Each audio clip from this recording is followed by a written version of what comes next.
Hello, please do me a favour and follow me on Instagram. Thank you, bye. This case takes place in England in the year 2021. The case we are about to discuss made national headlines and caused a stir amongst the people of St Leonard and Hastings. The city of Hastings is known for its beauty, beaches, fisheries, and of course for the Battle of Hastings in 1066. However, it is also known for the murders at Little Bridge Farm. Mark Brown was born on the 6th of October 1981. The details about Mark's early life remain largely undocumented, leaving little information about his upbringing or his early behaviour, although it is known that he was raised by his parents, with whom he shared strong bonds. But between 2017 and 2018, both of his parents passed away. This resulted in a change in his personality, and this was noticed by multiple people who knew him. Mark Brown was consistently described as unassuming, reserved and hard-working, embodying the typical working-class persona. He had built a career as a builder, mechanic and an occasional security guard at the Brighton Hotel. But with a £100,000 inheritance from his parents, he rented a 4-acre plot known as Little Bridge Farm, which featured several outhouses, shipping containers, a pond and 2 main barns. From the barns, he serviced, repaired and modified cars, displaying his versatility. Mark was also married to his wife Lisa Clark, and he was the father to their 3 sons. He played the role of a diligent provider and a family man. However, beneath this facade of normalcy, Mark harbored a deeply twisted and sickening nature. Like many people, Mark frequented adult sites, but his preferences were extremely disturbing. Behind closed doors, his searches included terms like father and daughter, brutal, forced, and beaten and raped. In addition to this, he engaged in other secretive activities. He was an active user of a website called Adult Work, a platform that facilitates meetings with escorts. On this website, Mark operated under the pseudonym Fisty MC. Without arousing any suspicion from his family, Mark was able to meet women for consensual encounters at various locations, including hotels, the escorts' homes, and sometimes Little Bridge Farm. At Little Bridge Farm, one of the shipping containers had been converted into a small living area with an airbed. It is here where he indulged in his deepest sexual fantasies. The number of encounters and the identities of most of the women involved remain unknown to the public, besides 2 women. The first woman was called Leah Louise Ware. Leah was born on the 7th of March 1988. She lived in Hastings and had 3 children. Leah faced various challenges throughout her early adult life. She struggled with substance abuse and addiction, along with a series of mental health disorders such as bipolar and depression. As a result, her daughter and her 2 sons had been removed from her custody. This was devastating for Leah, because besides her addictions, she was an otherwise lovely person. Her mother, Rebecca Martin, once said that she was very kind and caring. She added that Leah never really liked school when she was young, but she was sharp-minded and intelligent. Her previous boss, Brian Whiteside, said that she was beautiful and a pleasure to work with. Every person who ever commented on Leah mentioned that she loved animals, and her favourite by far was her little brown dog named Lady. Leah wouldn't go anywhere without her dog. The 2 were practically joined at the hip. Leah had confided in her great-auntie, Jan Ware, saying that she was trying to get her life back on track, survive her addiction, and try and win back the custody of her children. But to do this, she needed stability, which required money. She often used Adult Work for additional income besides her day-to-day jobs. On the 25th of March 2018, Mark Brown reached out to Leah requesting her escorting services. Their relationship began purely transactional at the start. However, Mark began grooming Leah into a secret relationship. Mark even closed his Adult Work account. By December of 2018, Mark had used part of his inheritance to put Leah in semi-permanent accommodation. He paid her deposit and the first 6 months of rent on a flat in East Sussex for Leah and her dog. Mark referred to Leah as his princess, and Leah referred to Mark as her sugar daddy. But their relationship soon became chaotic and described by Mark himself as a roller coaster. They went through periods of being on and off, often having other casual partners outside of their arrangement. By June of 2019, the flat tenancy had run out, but Mark wanted to maintain his control over Leah, so he offered to house her on Littlebridge Farm. Mark went against his rental agreement and placed a static caravan on the site where she lived. This was okay for a time, however, the landowner caught wind of this and requested him to remove the caravan and cease living on site. Instead of selling the caravan or moving it off the site, Mark decided that he would burn it down, a slightly strange way to go about removing it by any measure. That said, Mark still wanted to keep Leah within his clutches, so he persuaded her to live in one of the storage containers situated on the farm. Calling it a renovation would be an overstatement, but he did install a shower, toilet, and washing machine in one of his barns. Inside this red storage container was a partition with a door creating a room which only locked from the outside. Inside this 6-foot by 4-foot room was a double airbed, gas heater, cooker, microwave, kettle, polka dot ironing board, and food. The evidence suggested that Leah was playing the role of a voluntary prisoner, at least at first. The two were in a strange relationship. When they argued and fought and were close to breaking up, Mark would buy her an animal. This sweetened the impact of living in a box, but soon enough the number of animals living on Littlebridge Farm increased from the dog to a horse to several goats. Their arguments had a common theme, that being Leah wanted to be official with Mark, rather than his little secret on his rented land. So she would tell him that he needs to leave his wife Lisa, but Mark didn't want to do that. He was happy with this current situation. When he left the land, he would lock Leah up in the storage container. The following day, he would come back to work to have his way with her. It was as if that Leah was his slave. Mark had complete control and the best of both worlds in his mind. Leah was reported to have told her escort friends that Mark wanted to undertake the most unusual and extreme activities. Mark enjoyed strangulation, gagging, and binding, only being able to climax when Leah was at the point of harm. He also wanted to bind her and place her in the boot of his car and take photographs of her for his pleasure, and would use them for self-gratification. The manipulation deployed by Mark must have overwhelmed Leah's vulnerabilities. Mark even claimed a carer's allowance for Leah, and he collected at least £12,000 in total. On the 5th of May 2021, Mark and Leah had another argument, which resulted in Leah relapsing. She organised to meet up with an old friend named Jack Taylor. The two consumed some illegal substances and then engaged in intercourse. This would be the last ever confirmed sighting of Leah. According to her mobile phone location, she went back to Littlebridge Farm where Mark was. Mark and Leah's mobile phone signals can be seen entering and leaving the storage container. However, at 8:55 AM on the 7th of May 2021, Leah entered the storage container and the phone experiences a disorderly shutdown. And then, on the 20th of May 2021, Mark reopened his Fisty MC account on Adult Work. What exactly happened to Leah that night has never been fully established, although in the following weeks, Mark confided in an old school friend named Elizabeth Howard. Mark sent her a text message containing a strange confession, which Elizabeth believed to be satirical, some kind of sick joke. This text message said, "I'm going to be very careful how I word this. It happened again. Not very long ago when disposing of something. It was a very unpleasant thing to do. An old oil drum, 5 litres of diesel, and hey presto, there's not very much left. It gets hot, very hot.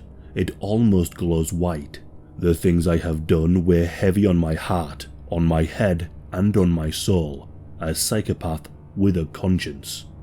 Reading between the lines, Mark Brown killed Leah in cold blood and then disposed of her body by burning her remains. It's clear to see that Mark treated Leah as an object which was to tend to his every need. Once she became an inconvenience, he sought to remove her just as he did his caravan. Soon after killing Leah, Mark killed her beloved pet, Lady. Leah's dog was found in a very shallow grave with her pink collar attached to a steel chain and a stake in the ground. It seems that Mark left her there to die of starvation, to suffer a horrific death. What is truly tragic is that nobody reported Leah missing, and Mark showed no remorse for his actions, as within days of murdering Leah, at least 4 other women visited Littlebridge Farm, and one of these women was his next victim, Alexandra Morgan. Alexandra Morgan, who was known as Alex, was born in 1987. She was a single mother of 2 boys, whom she loved very dearly. Like Leah, Alex just wanted the very best for her and her 2 boys. The difference is that Alex wasn't struggling with addiction or any mental health disorders. Alex worked as a dog groomer, servicing the surrounding areas of Kent. The role suited her as she had just as much energy and optimism as the dog she groomed. She was described as vibrant, beautiful, with a keen entrepreneurial spirit. This same ambition led her down the path of escorting. Her plans were very clear. She spent a lot of time leading up to 2021 researching numerous business ventures. Her goal was to make enough money so that she could set up her own tanning lounge business and then buy a house for herself and her children. Escorting offered this as a possibility, far quicker than any other career. But as always, this line of work comes with a high risk factor. So she created an advert on adult work, and this advert caught the attention of Mark Brown. The two chatted for several days before Mark requested to meet her and pay for her services. On the 8th of June 2021, Mark visited Alex at her house in Sissinghurst. By the 21st of June, Mark requested that Alex meet him on his land in Littlebridge Farm. Mark explained that he wanted to divulge further into his dark fantasies. Over the next 4 months, she visited him on Littlebridge Farm a further 7 times. These encounters were similar to those that Leah experienced. Mark's idea of pleasure was to see Alex in pain. He preferred binding, gagging, and strangulation. On a couple of occasions, Alex thought that she was only seconds away from being put to sleep. However, that never happened, and the more they met, the more Alex began to trust Mark. But this trust was to be tested on the 23rd of October 2021, when Mark put a business opportunity forward to Alex. Mark texted Alex on WhatsApp, offering her a 3 to 5 night escorting event where she would service several clients at the Brighton Hotel, where Mark occasionally worked as a security guard. Mark was offering Alex £100,000 and said that he would set everything up. All she would have to do is do this one big job and then she was finished. Alex was so delighted with this that her phone records show that she immediately started looking for houses for sale in the area, and Alex accepted this offer. Alex sent a message to Mark saying, "I trust you and thank you again for doing what you're doing. I really appreciate it." Mark replied by telling Alex to remember him when she is rich and famous. Alex made sure that she organised childcare for her 2 children at her parents' house. She then told people she knew that she was going to the city of York for a spa trip for a couple of days. Before leaving, Alex left a note on her living room table marked with a smiley face, saying, "Let's go rollerblading." At first, this seemed out of place. Alex had not been home for days and was supposedly at a spa in York. However, it became apparent that this was left there in the event that she didn't return, in the event that something bad happened to her. This note was designed to direct her children to the rollerblading shoeboxes in their bedrooms. In these boxes were bundles of £20 notes amounting to £2,500. It was clear that Alex didn't trust Mark as much as she said. Alex had done this as a precaution, illuminating the fact that she did feel like there was an increased risk when setting off on that day. This became even more apparent when she left a note inside a box with a pin to a mobile phone. Hidden beneath the ice skating boots was a phone, and in the note section, Alex had written a message saying, "If anything happens to me, go to this address." The address was Littlebridge Farm. At some point during their correspondence, the planned escorting event was moved from the hotel that Mark worked at to his own property, which likely triggered her caution. On the 13th of November 2021, Alex's parents collected her 2 sons and her dogs, allowing for her to go on this 4-day trip. And on the 14th of November, CCTV footage showed Alex buying petrol for her white Mini Cooper at a petrol station. She told the cashier that she was heading up to York, but when she left the station, she headed south towards Littlebridge Farm. A scrapyard opposite Littlebridge Farm had CCTV cameras pointed towards the gates. Beyond the gates, the entrance to Littlebridge Farm is visible. At 8 AM, Alex is spotted waiting outside the entrance. Shortly after, Mark Brown arrived in his Jaguar car and entered Littlebridge Farm first, and Alex followed behind. 14 hours later, Mark left his Jaguar and returned in his white van.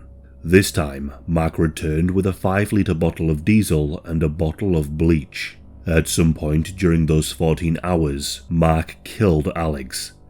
It is suspected that the method of killing was strangulation, but in this case, Mark's obsession with fire ensured that the method of death was never discovered. What is known is that Mark gathered Alex and her belongings and placed her into an old oil drum and incinerated her. He had used his manipulation tactics to lure her into a false sense of security, using an incentive he knew she couldn't turn down, only to abuse and kill her. Mark still needed to dispose of the ashy remains, the bone fragments, and her teeth. So he took the contents of the oil drum and went to a construction site he was working on in Seven Oaks. There, the company he worked for was laying a concrete slab. On construction sites, it is very common to have various skips for different waste products. He asked the contractor in charge of the skips if he could dump some of his personal belongings into one of the skips, and the contractor agreed. When this was accepted, he arrived at the site early before any personnel were on site and dumped the oil drum into the skip. All traces of Alex were removed from Littlebridge Farm, apart from one last thing: her white Mini Cooper. On the 17th of November 2021, Mark was seen on CCTV leaving the farm with Alex's car, having changed her number plate, and he later dumped her car. Unlikelier, Alex wasn't known for being elusive. Alex would always stick to her plans. She said she was going to pick up her children on the 18th of November, but when the 18th of November came around, there were no signs of Alex. Her parents were extremely concerned. They reached out to the authorities and reported Alex missing. This was when the Kent Police Major Crimes Unit began their investigations. The police managed to find footage of Alex at the petrol station following the day that she dropped her children off at her parents'. The cashier then told the police what Alex had said to them, that she was going to visit York for a spa trip. The city of York became a lead, but this ran dry very quickly when they tracked her phone signals heading south. A series of sightings on CCTV showed her driving to Littlebridge Farm, as mentioned earlier. As a result, the detectives centralized their investigation around Littlebridge Farm. On the 23rd of November 2021, the team of investigators began a preliminary search of the farm, and they were initially very shocked at what they found. Not only did they find the poor living quarters in the storage container, but they also found reels of duct tape, sawn-off shotguns, and an arrangement of other weapons. Mark Brown eventually arrived at the site on that very night. He turned up in his white van. He introduced himself as the owner of the land and presented himself as a cooperative, ordinary family man who would do anything to help. When he was asked, he happily gave up his fingerprints and his DNA. Mark thought he was in the clear and was a few steps ahead of the police. For Mark, all was well. That was until certain things began to not add up. Mark had confessed that he organised to meet Alex at Little Bridge Farm as he had done many times in the past for a casual encounter. He claimed that she arrived as per the CCTV footage, but left 45 minutes later in her car. Only the police knew that the white Mini Cooper hadn't driven off the property for several days. This, of course, aroused the suspicion of the police. On the 24th of November, just days after the murder, Mark told his boss Alan Downs that he was going to be arrested for a double murder. He said he would be going down for 25 years to life. This was a peculiar confession and strangely open, and it was true. However, the police only had one victim within their scope by this point. On the 25th of November, the police arrested Mark on suspicion of murder. The police made several remarks regarding his property. In between his immense clutter, the property was filthy. The police stumbled across bags full of human feces. It is unclear why he kept feces around his property. These bags are not important to the investigation, but it is very strange. And in the shipping containers, they found what was later described as a sex dungeon. The police then turned their eyes towards his white van. When the police searched his van, they uncovered a prescription for medication that belonged to Leah Ware. This was an alarming discovery. Leah had not been reported missing, but the police were curious if she was a victim too. Mark was questioned by the police, and during his interviews, he responded with no comment to most questions. This once cooperative man was now in full defense mode, and the police needed more evidence to charge him with a crime, otherwise he could be released. And so, they mounted a full-scale search of Little Bridge Farm.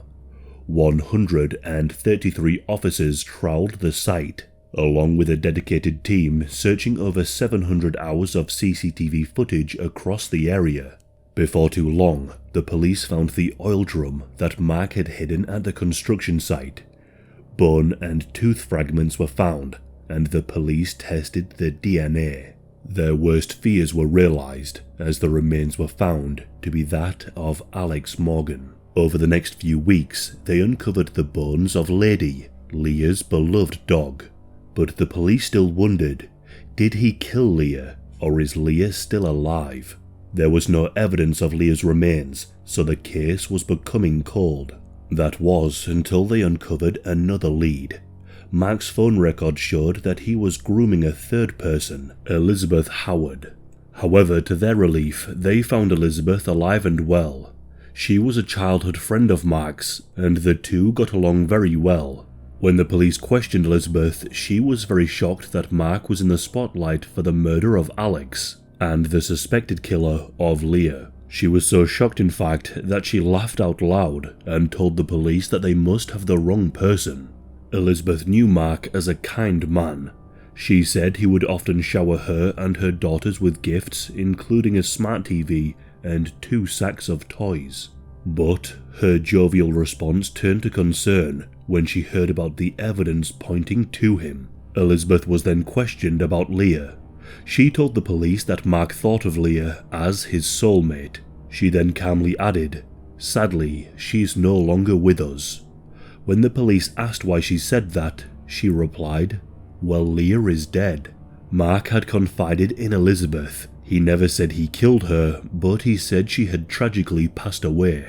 This pointed to the fact that Leah was most likely killed by Mark. But not only this, strange phone signal activity around the time of her disappearance was indicative of foul play. Mark Brown was charged with the murder of Leah not long after. In October of 2022, the trial of Mark Brown commenced at Hove Crown Court, overseen by Judge Justice Nicholas Hillard. Mark's defense team asserted that Alexandra Morgan's death was accidental, claiming that she had slipped and hit her head at the farm. Mark claimed that he disposed of her body in a panic because the scene appeared to be incriminating. And as for Leah, He maintained that Leah Ware was still alive as far as he knew, and he refused to confess to her death. On Tuesday, the 29th of November 2022, the jury began deliberations. The jury was made up of 10 men and 2 women. They took slightly over 10 hours across 2 days to reach a verdict, ultimately finding Mark Brown guilty of 2 counts of murder. The judge deferred sentencing until January of 2023, indicating that any cooperation from Mark regarding the location of Leah's body would be considered during the sentencing. But tragically, this didn't happen. On Friday the 13th of January 2023, Mark refused to attend his sentencing at Hove Crown Court, without disclosing the whereabouts of Leah Ware's body. Consequently, Mark Brown received 2 life sentences to be served concurrently, with a minimum term of 49 years, which is a relatively long sentence for the United Kingdom. The judge emphasized that no sentence would measure the value of the lives lost, stating, "Nothing can be put right for what the defendant has done. That is not possible. His conscience is untroubled by what he has done." Mark Brown will be eligible for parole in May of 2071 at the age of 90. It is clear to see that Mark had depraved and vile intentions with these women. He has shown no remorse for what he has done and doesn't appear to have a guilty conscience. It is likely that if it wasn't for Alex's cautionary note to her children, neither Leah or Alex would have had their justice, and it's possible that Mark would have been free to victimize another vulnerable person. Despite everything, Leah's family finds little comfort in the outcome. They desperately want to know the final resting place of Leah, so they can at least offer her a proper burial. That is all they want. Mark Brown still withholds this from them to this day.